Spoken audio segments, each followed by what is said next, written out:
سورۃ الفاتحہ، سورہ فاتحہ کا تعارف، مقام نزول۔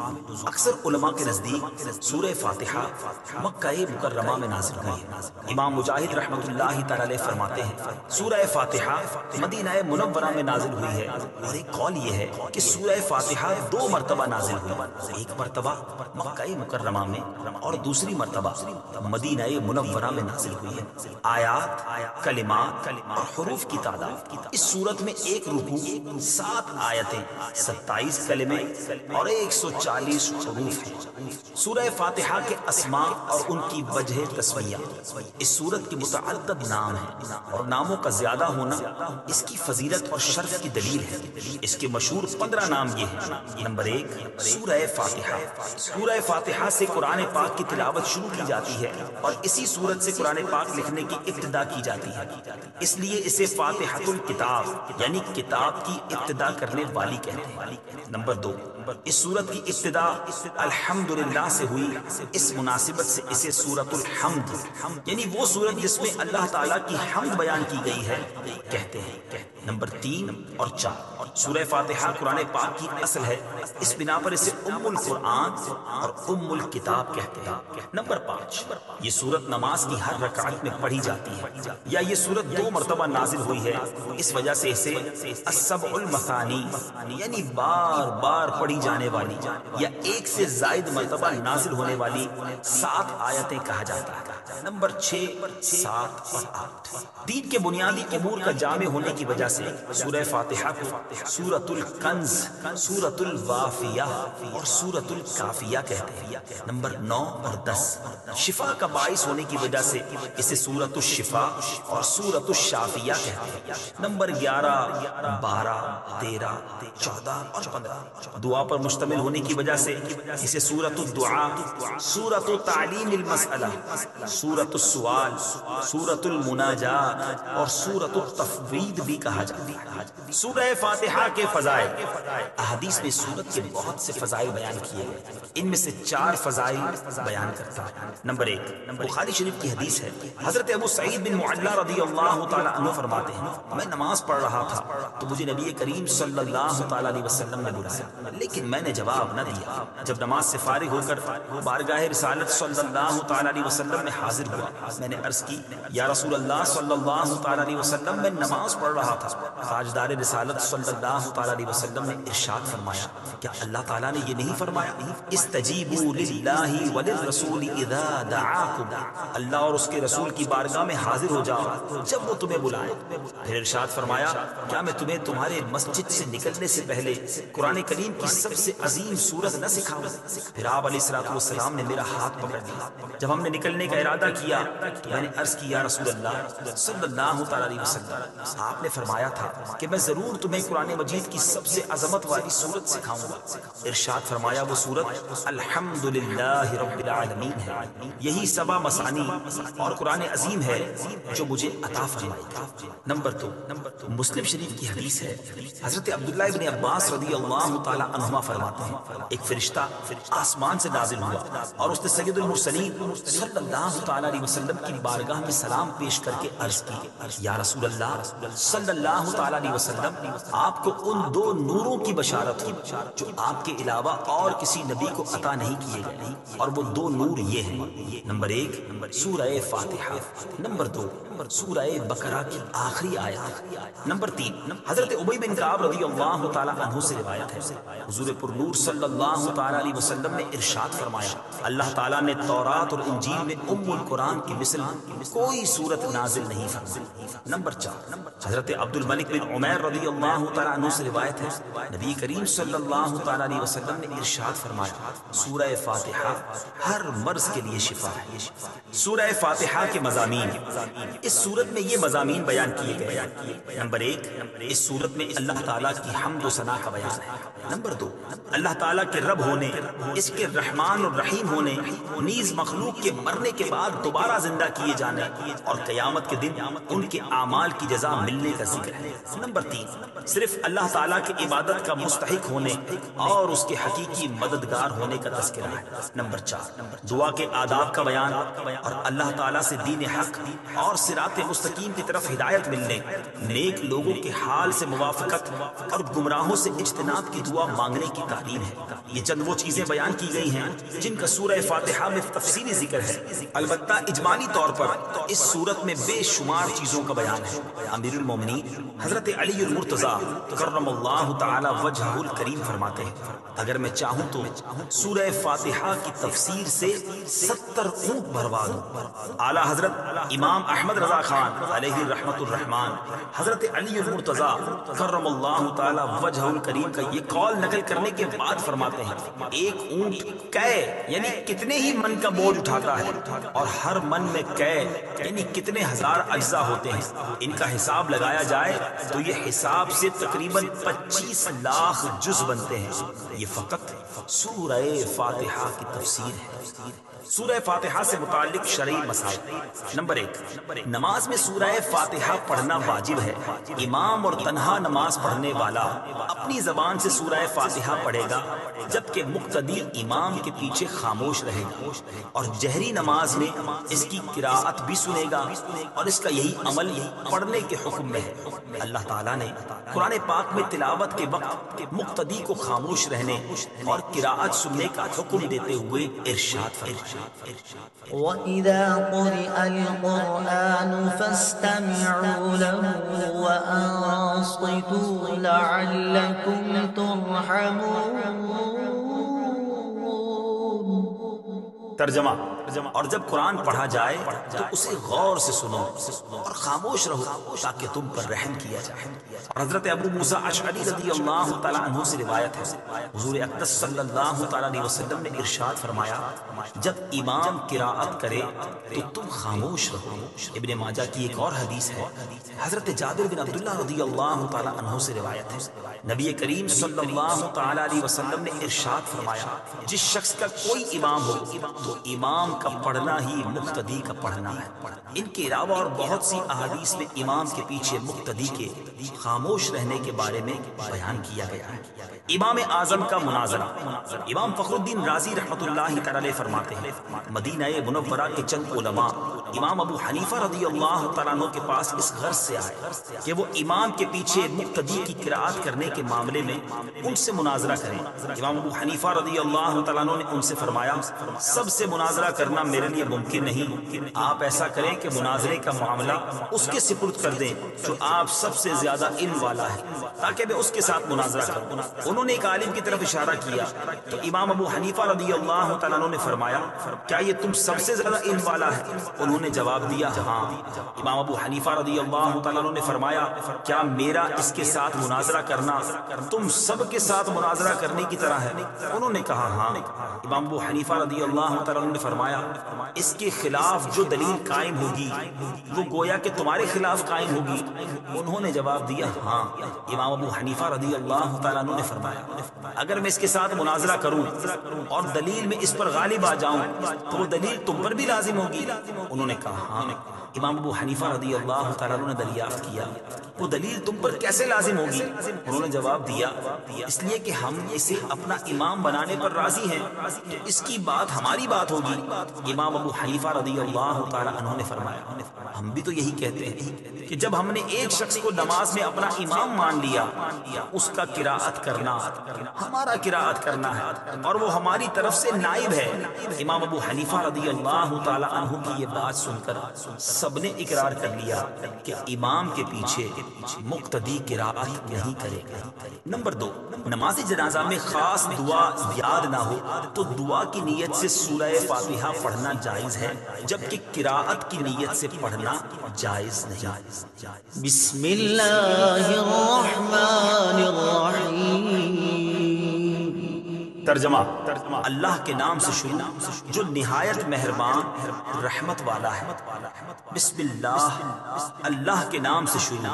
تفسیر صراط الجنان میں اس کی تفسیر کچھ اس طرح ہے۔ علامہ احمد ساوی رحمۃ اللہ تعالی علیہ فرماتے ہیں قرآن مجید کی ابتدا بسم اللہ سے اس لیے کی گئی تاکہ اللہ تعالیٰ کے بندے اس کی پیروی کرتے ہوئے ہر اچھے کام کی ابتدا بسم اللہ سے کریں، اور حدیث پاک میں بھی اچھے اور اہم کام کی ابتدا بسم اللہ سے کرنے کی ترغیب دی گئی ہے۔ چنانچہ حضرت ابو ہریرہ رضی اللہ تعالی عنہ سے روایت ہے، حضور پر نور صلی اللہ تعالی علیہ وسلم نے ارشاد فرمایا، جس اہم کام کی ابتدا بسم اللہ الرحمن الرحیم سے نہ کی گئی تو وہ ادھورا رہ جاتا ہے۔ لہٰذا تمام مسلمانوں کو چاہیے کہ وہ ہر نیک اور جائز کام کی ابتدا بسم اللہ الرحمن الرحیم سے کریں، اس کی بہت برکت ہے۔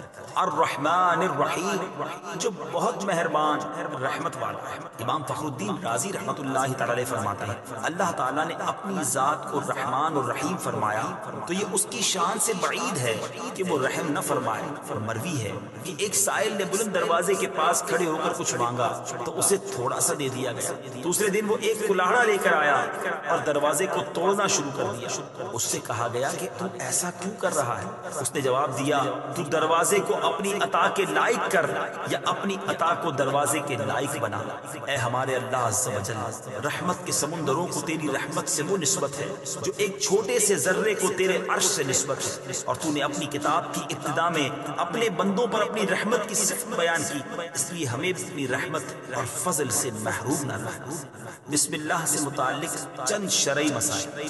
علماء کرام نے بسم اللہ سے متعلق بہت سے شرعی مسائل بیان کیے ہیں، ان میں سے چند بیان کرتا ہوں۔ نمبر 1، جو بسم اللہ ہر سورت کے شروع میں لکھی ہوئی ہے یہ پوری آیت ہے، اور جو سورہ نمل کی آیت نمبر 30 میں ہے وہ اس آیت کا ایک حصہ ہے۔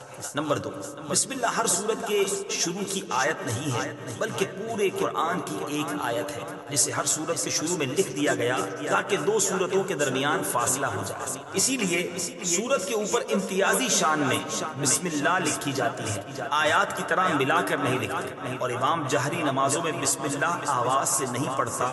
نیز حضرت جبریل علیہ السلام جو پہلی وحی لائے اس میں بسم اللہ نہ تھی۔ نمبر 3، تراویح پڑھانے والے کو چاہیے کہ وہ کسی ایک سورت کے شروع میں بسم اللہ آواز سے پڑھے تاکہ ایک آیت رہ نہ جائے۔ نمبر 4، تلاوت شروع کرنے سے پہلے اعوذ باللہ من الشیطان الرجیم پڑھنا سنت ہے، لیکن اگر شاگرد استاد سے قرآن مجید پڑھ رہا ہو تو اس کے لیے سنت نہیں۔ نمبر 5، سورت کی ابتدا میں بسم اللہ پڑھنا سنت ہے ورنہ مستحب ہے۔ نمبر 6، اگر سورہ توبہ سے تلاوت شروع کی جائے تو اعوذ باللہ اور بسم اللہ دونوں کو پڑھا جائے، اور اگر تلاوت کے دوران سورہ توبہ آ جائے تو بسم اللہ پڑھنے کی حاجت نہیں۔ الحمد للہ رب العالمین۔ ترجمہ، سب تعریفیں اللہ کے لیے ہیں جو تمام جہان والوں کا پالنے والا ہے۔ الحمدللہ، سب تعریفیں اللہ کے لیے ہیں۔ تفسیر صراط الجنان میں اس کی تفسیر کچھ اس طرح ہے، یعنی ہر طرح کی حمد اور تعریف کا مستحق اللہ تعالیٰ ہے، کیونکہ اللہ تعالیٰ کمال کی تمام صفات کا جامع ہے۔ حمد اور شکر کی تعریف۔ حمد کا معنی ہے کسی کی اختیاری خوبیوں کی بنا پر اس کی تعریف کرنا، اور شکر کی تعریف یہ ہے کہ کسی کے احسان کے مقابلے میں زبان، دل یا اعضاء سے اس کی تعظیم کرنا، اور ہم چونکہ اللہ عز و جل کی حمد عام طور پر اس کے احسانات کے پیش نظر کرتے ہیں، اس لیے ہماری یہ حمد شکر بھی ہوتی ہے۔ اللہ تعالیٰ کی حمد و ثنا کرنے کے فضائل۔ احادیث میں اللہ تعالیٰ کی حمد و ثنا کرنے کے بہت فضائل بیان کیے گئے ہیں، ان میں سے 3 فضائل پیش کرتا ہوں۔ نمبر 1، مسلم شریف کی حدیث ہے، حضرت انس بن مالک رضی اللہ تعالی عنہ سے روایت ہے، نبی اکرم صلی اللہ تعالی علیہ وسلم نے ارشاد فرمایا، اللہ تعالیٰ بندے کی اس بات سے خوش ہوتا ہے کہ وہ کچھ کھائے تو اللہ تعالیٰ کی حمد کرے، اور کچھ پیے تو اللہ تعالیٰ کی حمد کرے۔ نمبر 2، ابن ماجہ کی حدیث ہے، حضرت جابر بن عبداللہ رضی اللہ تعالی عنہ سے روایت ہے، حضور پر نور صلی اللہ تعالی علیہ وسلم نے ارشاد فرمایا، سب سے افضل ذکر لا الہ الا اللہ ہے، اور سب سے افضل دعا الحمدللہ ہے۔ نمبر 3 ابن ماجہ ہی کی حدیث ہے، حضرت انس بن مالک رضی اللہ تعالی عنہ سے روایت ہے، حضور اقدس صلی اللہ تعالی علیہ وسلم نے ارشاد فرمایا، جب اللہ تعالیٰ اپنے بندے پر کوئی نعمت نازل فرماتا ہے اور وہ نعمت ملنے پر الحمدللہ کہتا ہے تو یہ حمد اللہ تعالیٰ کے نزدیک اس دی گئی نعمت سے زیادہ افضل ہے۔ حمد سے متعلق شرعی حکم: خطبے میں حمد واجب، کھانے کے بعد مستحب، چھینک آنے کے بعد سنت، حرام کام کے بعد حرام، اور بعض صورتوں میں کفر ہے۔ للہ، اللہ کے لیے۔ اللہ اس ذات اعلیٰ کا عظمت والا نام ہے جو تمام کمال والی صفتوں کی جامع ہے، اور بعض مفسرین نے اس لفظ کے معنی بھی بیان کیے، جیسے اس کا ایک معنی ہے عبادت کا مستحق، دوسرا معنی ہے وہ ذات جس کی معرفت میں عقل حیران ہے، تیسرا معنی ہے وہ ذات جس کی بارگاہ میں سکون حاصل ہوتا ہے، اور چوتھا معنی ہے وہ ذات کہ مصیبت کے وقت جس کی پناہ تلاش کی جائے۔ رب العالمین، جو سارے جہان والوں کا مالک ہے۔ تفسیر سراج الجنان میں اس کی تفسیر کچھ اس طرح ہے: لفظ رب کے کئی معنی ہیں، جیسے سید، مالک، معبود، ثابت، مصلح، اور بتدریج مرتبہ کمال تک پہنچانے والا، اور اللہ تعالیٰ کے علاوہ ہر موجود چیز کو عالم کہتے ہیں، اور اس میں تمام مخلوقات داخل ہیں۔ الرحمن الرحیم۔ ترجمہ: بہت مہربان، رحمت والا۔ الرحمن، بہت مہربان۔ تفسیر سراج الجنان میں اس کی تفسیر کچھ اس طرح ہے: رحمان اور رحیم اللہ تعالیٰ کے دو صفاتی نام ہیں۔ رحمان کا معنی ہے نعمتیں عطا کرنے والی وہ ذات جو بہت زیادہ رحمت فرمائے، اور رحیم کا معنی ہے بہت رحمت فرمانے والا۔ یاد رہے کہ حقیقی طور پر نعمت عطا فرمانے والی ذات اللہ تعالیٰ کی ہے، کہ وہی تنہا ذات ہے جو اپنی رحمت کا بدلہ طلب نہیں فرماتی۔ ہر چھوٹی بڑی، ظاہری، باطنی، جسمانی، روحانی، دنیاوی اور اخروی نعمت اللہ تعالیٰ ہی عطا فرماتا ہے، اور دنیا میں جس شخص تک جو نعمت پہنچتی ہے وہ اللہ تعالیٰ کی رحمت ہی سے ہے، کیونکہ کسی کے دل میں رحم کا جذبہ پیدا کرنا، رحم کرنے پر قدرت دینا، نعمت کو وجود میں لانا، دوسرے کا اس نعمت سے فائدہ اٹھانا، اور فائدہ اٹھانے کے لیے اعضاء کی سلامتی عطا کرنا، یہ سب اللہ تعالیٰ کی طرف سے ہی ہے۔ اللہ تعالیٰ کی وسیع رحمت دیکھ کر گناہوں پر بے باک نہیں ہونا چاہیے۔ ابو عبداللہ محمد بن احمد قرطبی رحمۃ اللہ تعالیٰ علیہ فرماتے ہیں، اللہ تعالیٰ نے رب العالمین کے بعد اپنے دو اوصاف رحمان اور رحیم بیان فرمایا۔ اس کی وجہ یہ ہے کہ جب اللہ تعالیٰ نے فرمایا کہ وہ رب العالمین ہے تو اس سے سننے اور پڑھنے والے کے دل میں اللہ تعالیٰ کی عظمت کی وجہ سے اس کا خوف پیدا ہوا۔ اس کے ساتھ ہی اللہ تعالیٰ کے دو اوصاف رحمان اور رحیم ذکر کر دیے گئے، جن کے ضمن میں اللہ تعالیٰ کی اطاعت کرنے کی ترغیب ہے۔ یوں ترغیب اور ترغیب دونوں کا بیان ہو گیا تاکہ بندہ اللہ تعالیٰ کی اطاعت کرنے کی طرف اچھی طرح راغب ہو اور اس کی نافرمانی کرنے سے رکنے کی خوب کوشش کرے۔ قرآن مجید میں اور مقامات پر اللہ تعالیٰ کی رحمت اور اس کے عذاب دونوں کو واضح طور پر ایک ساتھ ذکر کیا گیا ہے۔ چنانچہ اللہ تعالیٰ ارشاد فرماتا ہے: نبئ عبادی انی انا الغفور الرحیم وان عذابی هو العذاب الالیم۔ ترجمہ: میرے بندوں کو خبر دو کہ بے شک میں ہی بخشنے والا مہربان ہوں، اور بے شک میرا ہی عذاب دردناک عذاب ہے۔ اور ارشاد فرمایا: غافر الذنب وقابل التوب شدید العقاب ذی الطول لا الہ الا هو الیہ المصیر۔ ترجمہ: گناہ بخشنے والا اور توبہ قبول کرنے والا، سخت عذاب دینے والا، بڑے انعام عطا فرمانے والا ہے، اس کے سوا کوئی معبود نہیں، اسی کی طرف پھرنا ہے۔ نیز حضرت ابو ہریرہ رضی اللہ تعالی عنہ سے روایت ہے، رسول اللہ صلی اللہ تعالی علیہ وسلم نے ارشاد فرمایا: اگر مومن جان لیتا کہ اللہ تعالیٰ کے پاس کتنا عذاب ہے تو کوئی بھی اس کی جنت کی امید نہ رکھتا، اور اگر کافر جان لیتا کہ اللہ تعالیٰ کے پاس کتنی رحمت ہے تو اس کی جنت سے کوئی نا امید نہ ہوتا۔ لہٰذا ہر مسلمان کو چاہیے کہ وہ امید اور خوف کے درمیان رہے اور اللہ تعالیٰ کی رحمت کی وسعت دیکھ کر گناہوں پر بے باک نہ ہو، اور نہ ہی اللہ تعالیٰ کے عذاب کی شدت دیکھ کر اس کی رحمت سے مایوس ہو۔ کسی کو رحمان اور رحیم کہنے کے بارے میں شرعی حکم ہے۔ اللہ تعالیٰ کے علاوہ کسی اور کو رحمان کہنا جائز نہیں، جبکہ رحیم کہا جا سکتا ہے، جیسے قرآن مجید میں اللہ تعالیٰ نے اپنے حبیب صلی اللہ تعالیٰ علیہ وسلم کو بھی رحیم فرمایا ہے، چنانچہ ارشاد باری تعالیٰ ہے، لقد جاءكم رسول من أنفسكم عزيز عليه ما عنتم حريص عليكم بالمؤمنين رؤوف رحيم۔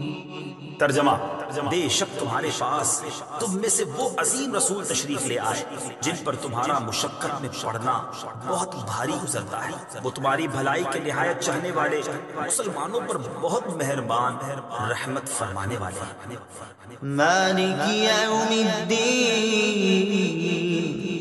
ترجمہ، جزا کے دن کا مالک، مالک یوم الدین، جزا کے دن کا مالک۔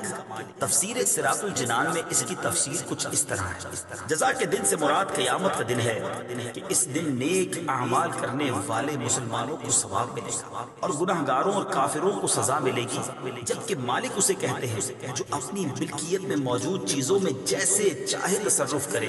اللہ تعالیٰ اگرچہ دنیا اور آخرت دونوں کا مالک ہے، لیکن یہاں قیامت کے دن کو بطور خاص اس لیے ذکر کیا تاکہ اس دن کی اہمیت دل میں بیٹھے۔ نیز دنیا کے مقابلے میں آخرت میں اللہ تعالیٰ کے مالک ہونے کا ظہور زیادہ ہوگا، کیونکہ اس دن کسی کے پاس ظاہری سلطنت بھی نہ ہوگی جو اللہ تعالیٰ نے دنیا میں لوگوں کو عطا فرمائی تھی۔ اس لیے یہاں خاص طور پر قیامت کے دن کی ملکیت کا ذکر کیا گیا۔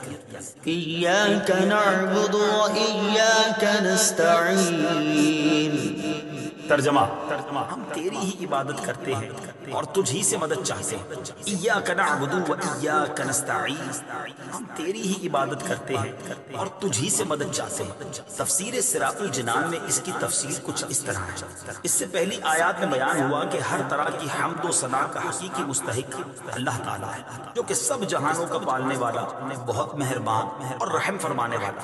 اور اس آیت سے بندوں کو سکھایا جا رہا ہے کہ اللہ تعالیٰ کی بارگاہ میں اپنی بندگی کا اظہار یوں کرو کہ اے اللہ عز و جل، ہم صرف تیری ہی عبادت کرتے ہیں، کیونکہ عبادت کا مستحق صرف تو ہی ہے اور تیرے علاوہ اور کوئی اس لائق ہی نہیں کہ اس کی عبادت کی جا سکے، اور حقیقی مدد کرنے والا بھی تو ہی ہے۔ تیری اجازت و مرضی کے بغیر کوئی کسی کی کسی قسم کی ظاہری، باطنی، جسمانی، روحانی، چھوٹی بڑی کوئی مدد نہیں کر سکتا۔ عبادت اور تعظیم میں فرق۔ عبادت کا مفہوم بہت واضح ہے، سمجھنے کے لیے اتنا ہی کافی ہے کہ کسی کو عبادت کے لائق سمجھتے ہوئے اس کی کسی قسم کی تعظیم کرنا عبادت کہلاتا ہے، اور اگر عبادت کے لائق نہ سمجھے تو وہ محض تعظیم ہوگی، عبادت نہیں کہلائے گی۔ جیسے نماز میں ہاتھ باندھ کر کھڑا ہونا عبادت ہے، لیکن یہی نماز کی طرح ہاتھ باندھ کر کھڑا ہونا استاد، پیر یا ماں باپ کے لیے ہو تو محض تعظیم ہے، عبادت نہیں۔ اور دونوں میں فرق وہی ہے جو ابھی بیان کیا گیا ہے۔ آیت ایاک نعبد سے معلوم ہونے والی اہم بات ہے، آیت میں جمع کے صیغے ہیں، جیسے ہم تیری ہی عبادت کرتے ہیں۔ اس سے معلوم ہوا کہ نماز جماعت کے ساتھ ادا کرنی چاہیے، اور دوسروں کو بھی عبادت کرنے میں شریک کرنے کا فائدہ یہ ہے کہ گناہ گاروں کی عبادتیں اللہ تعالیٰ کی بارگاہ کے محبوب اور مقبول بندوں کی عبادتوں کے ساتھ جمع ہو کر قبولیت کا درجہ پا لیتی ہیں۔ نیز یہ بھی معلوم ہوا کہ اللہ تعالیٰ کی بارگاہ میں اپنی حاجت عرض کرنے سے پہلے اپنی بندگی کا اظہار کرنا چاہیے۔ امام عبداللہ بن احمد نصفی رحمۃ اللہ تعالیٰ علیہ فرماتے ہیں، عبادت کو مدد طلب کرنے سے پہلے ذکر کیا گیا کیونکہ حاجت طلب کرنے سے پہلے اللہ تعالیٰ کی بارگاہ میں وسیلہ پیش کرنا قبولیت کے زیادہ قریب ہے۔ اللہ تعالیٰ کی بارگاہ میں وسیلہ پیش کرنے کی برکت۔ ہر مسلمان کو چاہیے کہ وہ اللہ تعالیٰ کی بارگاہ میں کسی کا وسیلہ پیش کر کے اپنی حاجات کے لیے دعا کیا کرے، تاکہ اس وسیلے کے صدقے دعا جلد مقبول ہو جائے۔ اور اللہ تعالیٰ کی بارگاہ میں وسیلہ پیش کرنا قرآن و حدیث سے ثابت ہے۔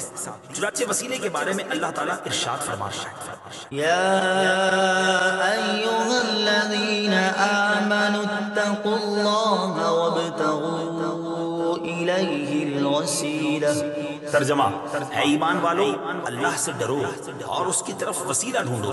اور سنن ابن ماجہ میں ہے کہ ایک نابینا صحابی بارگاہ رسالت صلی اللہ تعالیٰ علیہ وسلم میں حاضر ہو کر دعا کے طالب ہوئے، تو آپ صلی اللہ تعالیٰ علیہ وسلم نے انہیں اس طرح دعا مانگنے کا حکم دیا: اللهم إني أسألك وأتوجه إليك بمحمد نبي الرحمة يا محمد إني قد توجهت بك إلى ربي في حاجتي هذه لتقضى اللهم فشفعه في.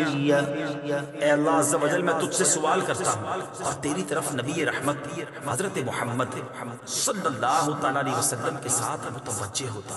اے محمد صلی اللہ تعالیٰ علیہ وسلم، میں نے آپ صلی اللہ تعالیٰ علیہ وسلم کے وسیلے سے اپنے رب عز و جل کی طرف اپنی اس حاجت میں توجہ کی تاکہ میری حاجت پوری کر دی جائے. اے اللہ عز و جل، بس تو میرے لیے حضور صلی اللہ تعالیٰ علیہ وسلم کی شفاعت قبول فرما. حدیث پاک میں مذکور لفظ یا محمد سے متعلق ضروری وضاحت اعلیٰ حضرت امام احمد رضا خان علیہ رحمۃ الرحمان فرماتے ہیں، علماء تصریح فرماتے ہیں، حضور اقدس صلی اللہ تعالیٰ علیہ وسلم کو نام لے کر ندا کرنی حرام ہے، اور یہ بات واقعی محل انصاف ہے. جسے اس کا مالک و مولا تبارک و تعالیٰ نام لے کر نہ پکارے تو غلام کی کیا مجال کہ وہ راہ ادب سے تجاوز کرے. بلکہ امام زین الدین مراغی وغیرہ محققین نے فرمایا، اگر یہ لفظ کسی دعا میں وارد ہو جو خود نبی اکرم صلی اللہ تعالیٰ علیہ وسلم نے تعلیم فرمائی ہو، جیسے دعائے یا محمد انی توجہت بک الی ربی، تاہم اس کی جگہ یا رسول اللہ یا نبی اللہ کہنا چاہیے. حالانکہ الفاظ دعا میں حتی الوسع تغییر نہیں کی جاتی. یہ مسئلہ مہمہ یعنی اہم ترین مسئلہ جس سے اکثر اہل زمانہ غافل ہے، واجب الحفظ ہے. وَإِيَّاكَ نَسْتَعِينُ، اور تجھ ہی سے مدد چاہتے ہیں. تفسیر سراج الجنان میں اس کی تفسیر کچھ اس طرح ہے. اس آیت میں بیان کیا گیا کہ مدد طلب کرنا خواہ واسطے کے ساتھ ہو یا واسطے کے بغیر ہو، ہر طرح سے اللہ تعالیٰ کے ساتھ خاص ہے، اور اللہ تعالیٰ کی ذات ہی ایسی ہے جس سے حقیقی طور پر مدد طلب کی جائے. اعلیٰ حضرت امام احمد رضا خان علیہ رحمۃ الرحمان فرماتے ہیں، حقیقی مدد طلب کرنے سے مراد یہ ہے کہ جس سے مدد طلب کی جائے اسے بالذات قادر، مستقل مالک اور غنی بے نیاز جانا جائے کہ وہ اللہ تعالیٰ کی عطا کے بغیر خود اپنی ذات سے اس کام یعنی مدد کرنے کی قدرت رکھتا ہے. اللہ تعالیٰ کے علاوہ کسی اور کے بارے میں یہ عقیدہ رکھنا ہر مسلمان کے نزدیک شرک ہے، اور کوئی مسلمان اللہ تعالیٰ کے علاوہ کسی اور کے بارے میں ایسا عقیدہ نہیں رکھتا. اور اللہ تعالیٰ کے مقبول بندوں کے بارے میں مسلمان یہ عقیدہ رکھتا ہے کہ وہ اللہ تعالیٰ کی بارگاہ تک پہنچنے کے لیے واسطہ اور حاجات پوری ہونے کا وسیلہ اور ذریعہ ہے. تو جس طرح حقیقی وجود کہ کسی کے پیدا کیے بغیر خود اپنی ذات سے موجود ہونا اللہ تعالیٰ کے ساتھ خاص ہے، اس کے باوجود کسی کو موجود کہنا اس وقت تک شرک نہیں جب تک وہی حقیقی وجود مراد نہ لیا جائے. یوں ہی حقیقی علم کہ کسی کی عطا کے بغیر خود اپنی ذات سے ہو، اور حقیقی تعلیم کہ کسی چیز کی محتاجی کے بغیر از خود کسی کو سکھانا اللہ تعالیٰ کے ساتھ خاص ہے. اس کے باوجود دوسرے کو عالم کہنا یا اس سے علم طلب کرنا اس وقت تک شرک نہیں ہو سکتا جب تک وہی اصلی معنی مقصود نہ ہو. اسی طرح کسی سے مدد طلب کرنے کا معاملہ ہے کہ اس کا حقیقی معنی اللہ تعالیٰ کے ساتھ خاص ہے، اور وسیلہ و واسطہ کے معنی میں اللہ تعالیٰ کے علاوہ کے لیے ثابت ہے اور حق ہے.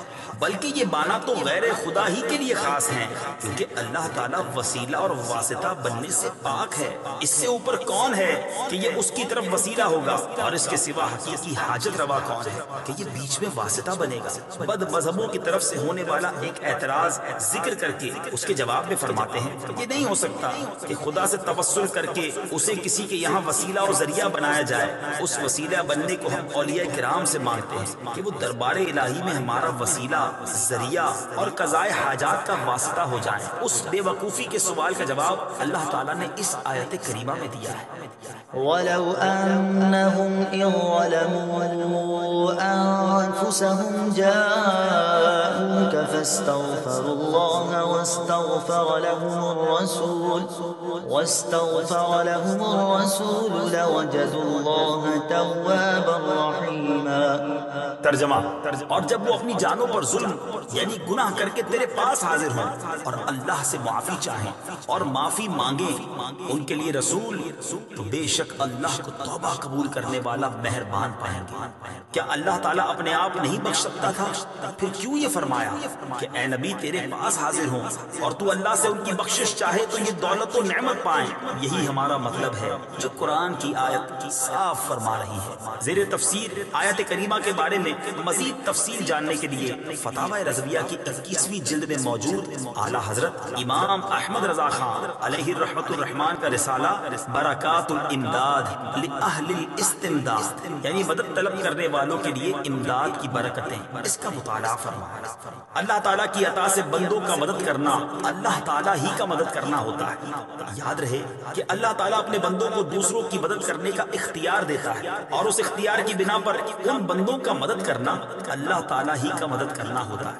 جیسے غزوہ بدر میں فرشتوں نے آ کر صحابہ کرام رضی اللہ تعالیٰ عنہم کی مدد کی، لیکن اللہ تعالیٰ نے ارشاد فرمایا وَلَقَدْ نَصَرَكُمُ اللَّهُ بِبَدْرٍ وَأَنْتُمْ أَذِلَّةٌ.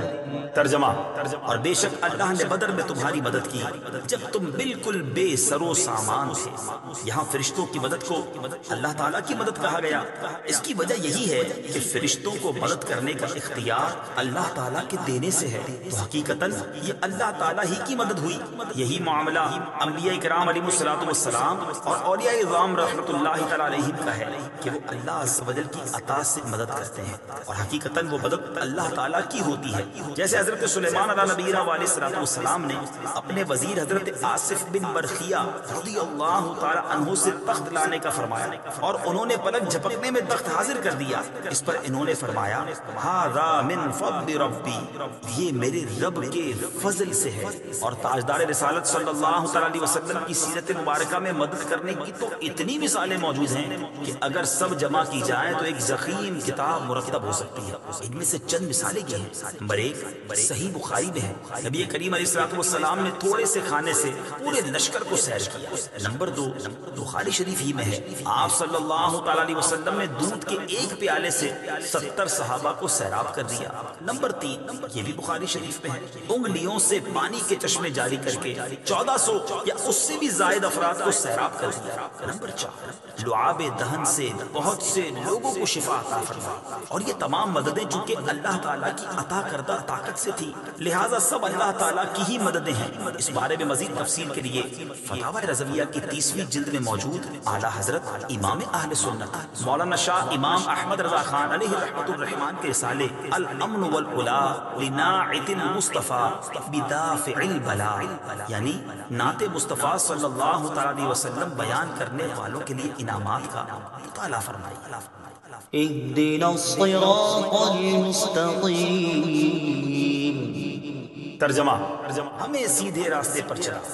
اہدنا الصراط المستقیم، ہمیں سیدھے راستے پر چلا.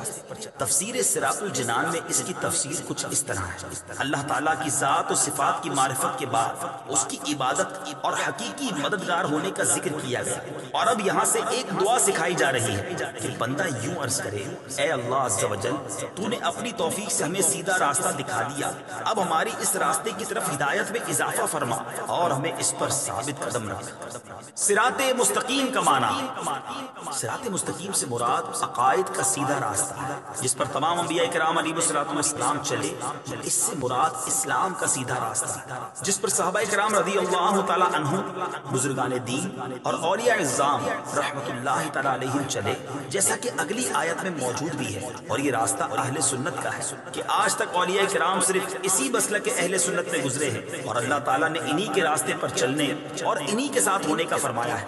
فرمانے باری تعالیٰ ہے: يا أيها الذين آمنوا اتقوا الله وكونوا مع الصادقين. ترجمہ. اے ایمان والو اللہ سے ڈرو اور سچوں کے ساتھ ہو جاؤ۔ ابن ماجہ کی حدیث ہے، حضرت انس رضی اللہ تعالیٰ عنہ سے روایت ہے، سید المرسلین صلی اللہ تعالیٰ علیہ وسلم نے ارشاد فرمایا، بے شک میری امت کبھی گمراہی پر جمع نہیں ہوگی، اور جب تم لوگوں میں اختلاف دیکھو تو تم پر لازم ہے کہ سواد اعظم یعنی مسلمانوں کے بڑے گروہ کے ساتھ ہو جاؤ۔ ترمذی شریف کی حدیث ہے، حضرت عبداللہ بن عمر رضی اللہ تعالیٰ عنہما سے روایت ہے، نبی اکرم صلی اللہ تعالیٰ علیہ وسلم نے ارشاد فرمایا، بنی اسرائیل 72 فرقوں میں تقسیم ہو گئے تھے اور میری امت 73 فرقوں میں تقسیم ہو جائے گی، ان میں سے ایک کے علاوہ سب جہنم میں جائیں گے۔ صحابہ کرام نے عرض کی، یا رسول اللہ صلی اللہ تعالیٰ علیہ وسلم، نجات پانے والا فرقہ کون سا ہے؟ ارشاد فرمایا، وہ اس طریقے پر ہوگا جس پر میں اور میرے صحابہ ہیں۔ ہدایت حاصل کرنے کے ذرائع، یاد رہے کہ اللہ تعالیٰ نے ہدایت حاصل کرنے کے بہت سے ذرائع عطا فرمائے ہیں، ان میں سے چند یہ ہیں۔ نمبر 1، انسان کی ظاہری باطنی صلاحیتیں جنہیں استعمال کر کے وہ ہدایت حاصل کر سکتا ہے۔ نمبر 2، آسمانوں زمینوں میں اللہ تعالیٰ کی قدرت و وحدانیت پر دلالت کرنے والی نشانیاں جن میں غور و فکر کر کے انسان ہدایت پا سکتا ہے۔ نمبر 3، اللہ تعالیٰ کی نازل کردہ کتابیں، ان میں سے تورات، انجیل اور زبور قرآن پاک نازل ہونے سے پہلے لوگوں کے لیے ہدایت کا باعث تھی، اور اب قرآن مجید لوگوں کے لیے ہدایت حاصل کرنے کا ذریعہ ہے۔ نمبر 4، اللہ تعالیٰ کے بھیجے ہوئے خاص بندے انبیاء کرام اور مرسلین اعظام علیہم الصلاۃ والسلام یہ اپنی اپنی قوموں کے لیے ہدایت حاصل کرنے کا ذریعہ ہے، اور ہمارے نبی حضرت محمد مصطفیٰ صلی اللہ تعالیٰ علیہ وسلم قیامت تک آنے والے تمام لوگوں کے لیے ہدایت کا ذریعہ ہے۔ آیت اہدنا الصراط المستقیم سے معلوم ہونے والے احکام، اس آیت سے 3 باتیں معلوم ہیں۔ نمبر 1، ہر مسلمان کو اللہ تعالیٰ سے سیدھے راستے پر ثابت قدمی کی دعا مانگنی چاہیے، کیونکہ سیدھا راستہ منزل مقصود تک پہنچا دیتا ہے اور ٹیڑھا راستہ مقصود تک نہیں پہنچاتا۔ اللہ تعالیٰ ارشاد فرماتا ہے کہ عقل والے اس طرح دعا مانگتے ہیں، ربنا لا تزغ قلوبنا بعد إذ هديتنا وهب لنا من لدنك رحمة إنك أنت الوهاب۔ ترجمہ، اے ہمارے رب، تو نے ہمیں ہدایت عطا فرمائی ہے، اس کے بعد ہمارے دلوں کو ٹیڑھا نہ کر اور ہمیں اپنے پاس سے رحمت عطا فرما، بے شک تو بڑا عطا فرمانے والا ہے۔ ترمذی شریف کی حدیث ہے، حضرت انس رضی اللہ تعالیٰ عنہ فرماتے ہیں، حضور پرنور صلی اللہ تعالیٰ علیہ وسلم کثرت سے یہ دعا فرمایا کرتے تھے، یا مقلب القلوب ثبت قلبی علی دینک، اے دلوں کو پھیرنے والے میرے دل کو اپنے دین پر ثابت قدم رکھ۔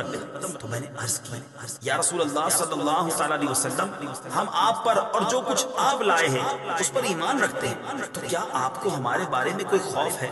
رسول پاک صلی اللہ تعالیٰ علیہ وسلم نے ارشاد فرمایا، ہاں، بے شک دل اللہ تعالیٰ کی شان کے لائق اس کی انگلیوں میں سے 2 انگلیوں کے درمیان ہیں، وہ جیسے چاہتا ہے انہیں پھیر دیتا ہے۔ نمبر 2، عبادت کرنے کے بعد بندے کو دعا میں مشغول ہونا چاہیے۔ نمبر 3، صرف اپنے لیے دعا نہیں مانگنی چاہیے بلکہ سب مسلمانوں کے لیے دعا مانگنی چاہیے، کہ اس طرح دعا زیادہ قبول ہوتی ہے۔ صراط الذين أنعمت عليهم غير المغضوب عليهم ولا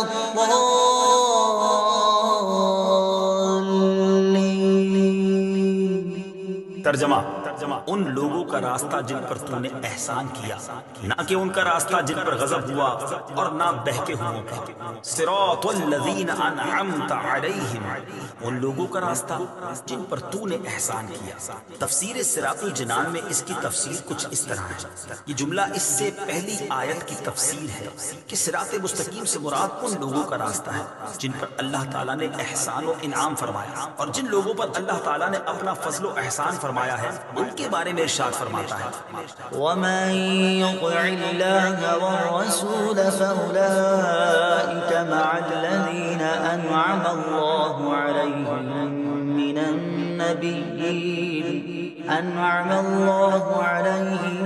من النبيين والصديقين والشهداء والصالحين وحسن أولئك رفيقا۔ ترجمہ، اور جو اللہ اور رسول کی اطاعت کرے تو وہ ان لوگوں کے ساتھ ہوں گے جن پر اللہ نے فضل کیا، یعنی انبیاء اور صدیقین اور شہداء اور صالحین، اور یہ کتنے اچھے ساتھی ہیں۔ آیت صراط الذین انعمت علیہم سے معلوم ہونے والے مسائل۔ اس آیت سے دو باتیں معلوم ہوئی۔ نمبر ایک، جن امور پر بزرگان دین کا عمل رہا وہ صراط مستقیم میں داخل ہے۔ نمبر دو، امام فخر الدین رازی رحمۃ اللہ تعالی علیہ فرماتے ہیں، بعض مفسرین نے فرمایا کہ اہدنا الصراط المستقیم کے بعد صراط الذین انعمت علیہم کو ذکر کرنا اس بات کی دلیل ہے کہ مرید ہدایت اور مکاشفہ کے مقامات تک اسی صورت پہنچ سکتا ہے جب وہ کسی ایسے پیر کامل کی پیروی کرے جو درست راستے کی طرف اس کی رہنمائی کرے، غلطیوں اور گمراہیوں کی جگہوں سے اسے بچائے، کیونکہ اکثر لوگوں پر نقص غالب ہے اور ان کی عقل حق کو سمجھنے، صحیح اور غلط میں امتیاز کرنے سے قاصر ہے۔ تو ایک ایسے کامل شخص کا ہونا ضروری ہے جس کی ناقص شخص پیروی کرے، یہاں تک کہ اس کامل شخص کی عقل کے نور سے اس ناقص شخص کی عقل بھی مضبوط ہو جائے۔ اس صورت میں وہ سعادتوں کے درجات اور کمالات کی بلندیوں تک پہنچ سکتا ہے۔ غیر المغضوب علیہم ولا الضالین، نہ کہ ان کا راستہ جن پر غضب ہوا اور نہ بہکے ہوئوں کا۔ اس کی تفسیر صراط الجنان میں ہے۔ جن پر اللہ تعالیٰ کا غضب ہوا ان سے مراد یہودی اور بہکے ہوئوں سے مراد عیسائی ہیں، جیسا کہ سنن ترمذی جلد 4 صفحہ 444 حدیث نمبر 2964 میں ہے۔ اور امام فخر الدین رازی رحمۃ اللہ تعالی علیہ نے یہ بھی لکھا ہے کہ جن پر غضب ہوا ان سے مراد بد عمل ہیں اور بہکے ہوئوں سے مراد بد عقیدہ لوگ ہیں۔ ہر مسلمان کو چاہیے کہ وہ عقائد، اعمال، سیرت، صورت ہر اعتبار سے یہودیوں، عیسائیوں اور تمام کفار سے الگ رہے، نہ ان کے طور طریقے اپنائے اور نہ ہی ان کے رسم و رواج اور فیشن اختیار کرے، اور ان کی دوستیوں اور صحبتوں سے دور رہتے ہوئے اپنے آپ کو قرآن و سنت کے سانچے میں ڈھالنے میں ہی اپنے لیے دونوں جہان کی سعادت تصور کرے۔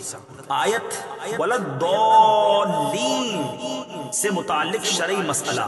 بعض لوگ ولدالین کو ولدالین پڑھتے ہیں، ان کا ایسا کرنا حرام ہے۔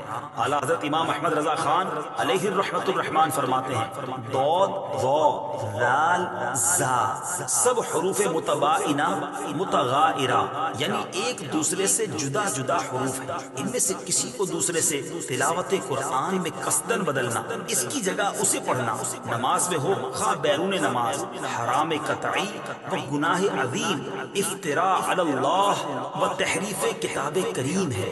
اس مسئلے کے بارے میں دلائل کے ساتھ تفصیلی معلومات حاصل کرنے کے لیے فتاوی رضویہ کی 6 جلد میں موجود ان رسائل کا مطالعہ فرمائے۔ نمبر 1، نعم الزاد لروم الضاد، یعنی ضاد کی ادائیگی کا بہترین طریقہ۔